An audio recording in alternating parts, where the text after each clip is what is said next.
Hello, dear students. Today I am going to explain you the chapter The Lost Child, which is written by Mulk Raj Anand. This is a very interesting and important chapter. Mulk Raj Anand was an Indian English writer. In this chapter, you will learn about a child who lost in the fair and what happened at the end. This is going to be interesting in this chapter. What are the learning objectives? Your creative thinking will be developed, your imagination will be developed. You will understand the importance and values of parents, and your vocabulary will be enhanced. How your vocabulary will be enhanced? While you will read this chapter, there are some words which you will find new in the chapter, so your vocabulary will be enhanced. What is the theme of this chapter? This is very important for any chapter in English. This chapter is based on the theme of bond of a child and his parents. We all know that children and parents share a strong bond with each other, and no one can replace the place of parents in the life of children. What are the values being highlighted in the chapter? Unconditional love of parents and children, kindness, and help. Help. How you will learn about the help in this chapter? You will find one strange man in this chapter who will be helping the child to find his parents without anything in return. What is the message in this chapter? Universality of children and parents. If you will go anywhere in this world, you will find that parents and children share the same feeling for each other, and they are always there for themselves. They do not want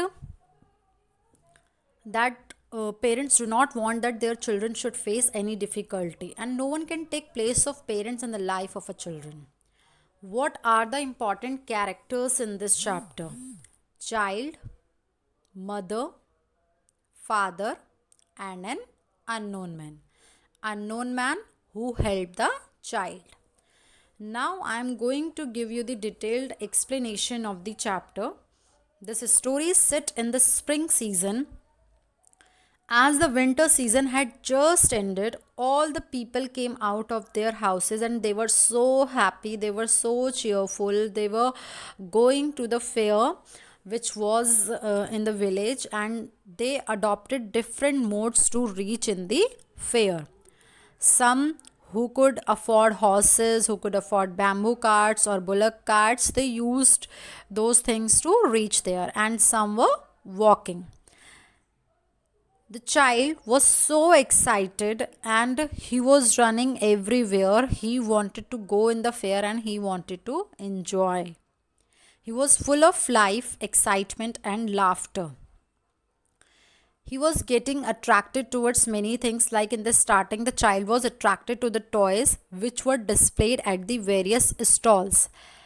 As he would be left behind, his parents called him, but he was still staring the toys, and his eyes were saying that I want those toys, but he couldn't get the toys.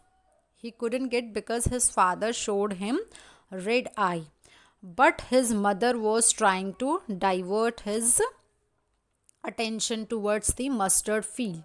The mother became emotional due to the cheerful mood. Lovingly, she gave her finger to the child to hold and guided him to a place. She asked him to see what was in front of him.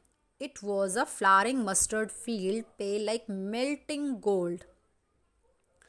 And he felt so happy while he saw those mustard flowers. They seemed like gold and were widespread. A group of dragonflies, black bees, and butterflies buzzed around and sucking the nectar from the flowers. The child looked at them as they flew around. When one of the set somewhere, he tried to catch them, but the tiny creatures flew away from there. The mother called out to him as they started walking down the footpath. He ran towards his parents and walked. He was so happy while he was going there. The child was getting attracted towards different things. The parents called him. They sat next to a well under the shady trees. The child once again ran and joined his parents. The parents called the child who was running and playing around a banyan tree. They lifted him and walked down a narrow twisting lane through which they crossed the mustard fields and reached the fair.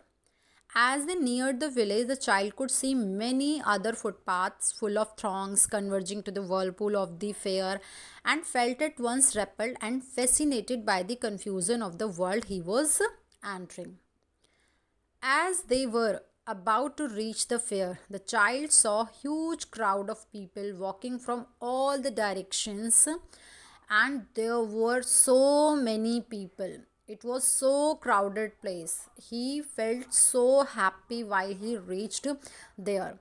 At the entrance of the fair to one corner, he saw a sweet meat seller. He was selling various sweets like gulab jamun, rasgulla, barfi, and jalebi. And now, what happened? The child's mouth watered when he saw his favorite burfi. He expressed his desire to get, but in a low voice. But why? What was the reason? Why in a low voice? Because he knew that his request would be refused by his parents. They would say that he was greedy for the burfi. The next stall was that of a flower seller, and he was selling garlands of gulmohar flowers. The child wanted one of those. He walked towards the basket of flowers and again announced his desire to have one in a low voice, because he knew that his demand would not be fulfilled. So every time he was asking in a low voice. Why? Because he knew that his desires or his demands would be refused. The next thing the child came across was a balloon seller selling balloons of different colors of the rainbow, and he got attracted towards the shiny colors of the balloon and wanted to have them. But he knew that his parents would not buy the balloons for him, as they would reason that he was too old to play with them. So the child walked ahead. Now, next, he saw a snake charmer stood playing a flute to a snake which coiled itself in a basket, its head raised in a graceful bend like the neck of a swan, while the music stole into its visible ears like the gentle rippling of an invisible waterfall. The child went towards the snake charmer. He was attracted towards those music, and now what happened? But knowing his parents had forbidden him to hear such music as a snake charmer played, so he proceeded from there also. He was not standing there because he knew that his parents would deny.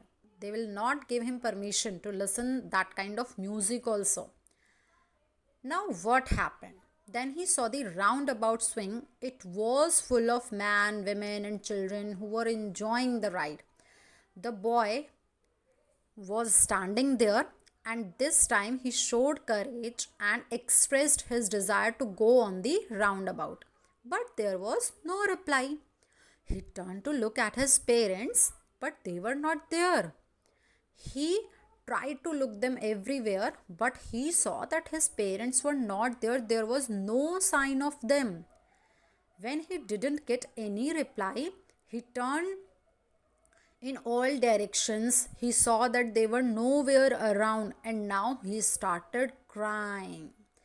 He cried loudly. He was calling out his parents. He was full of fears, and tears starting rolling down his cheeks as he wailed.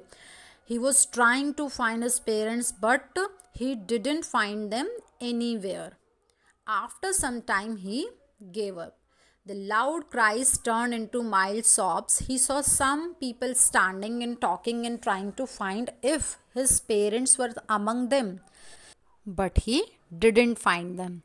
He ran quickly again. this time to a temple because it was so crowded, so he thought that he would find his parents there. But there also he didn't find his parents. A man in that crowd heard his cry and, stooping with great difficulty, lifted him up in his arms. The boy ran and he was just saying one thing, that I want my father, I want my mother. As the man got the child out of the crowd, he asked him how he had reached there and what were his parents' name. But he was just crying. He was not giving any answer, and repeatedly he was saying that I want my parents, I want my parents. The man tried to relax the child by taking him to the roundabout swing. He offered him to a ride, but the child screamed and wept loudly that he wanted his parents.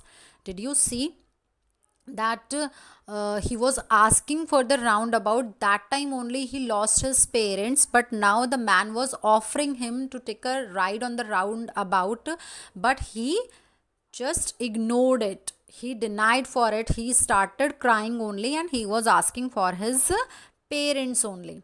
The man started walking back on the same route which the child had taken. So he took the child to the snake charmer. He asked him to listen to the nice music being played by the snake charmer. But the child shut his ears with his fingers and screamed loudly that he wanted his parents. The man took the child to the bright colored balloons, hoping that he might get cheered by seeing them. He offered a balloon to the child, but he turned away and wept for father. The man, still trying to make the child happy, bore him to the gate where the flower seller sat. But he asked him to smell the fragrance of the flowers and offered him a garland. But the child turned his nose away from the basket and started crying. And he was saying, I want my father, I want my mother. He refused for everything. Now, one by one, he was getting everything which he wanted in the starting. While his parents were with him, he was desiring for all those things which the man was offering. But now he was not interested in anything, and he was just saying that I want my father, I want my mother. Finally, he took him to the sweetmeat seller and offered to buy sweets for him. But the child did not want his favorite sweet. What did he want? He wanted his parents. Just his parents. So, did you see that who was the most important for the child at the end of the chapter?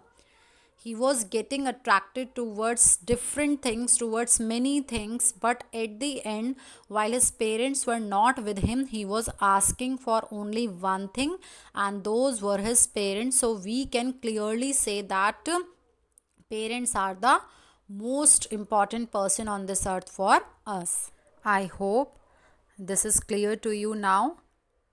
I have given you the detailed explanation of this chapter, and I'm just hoping that everything is clear to you. Thank you for watching and listening. Thank you.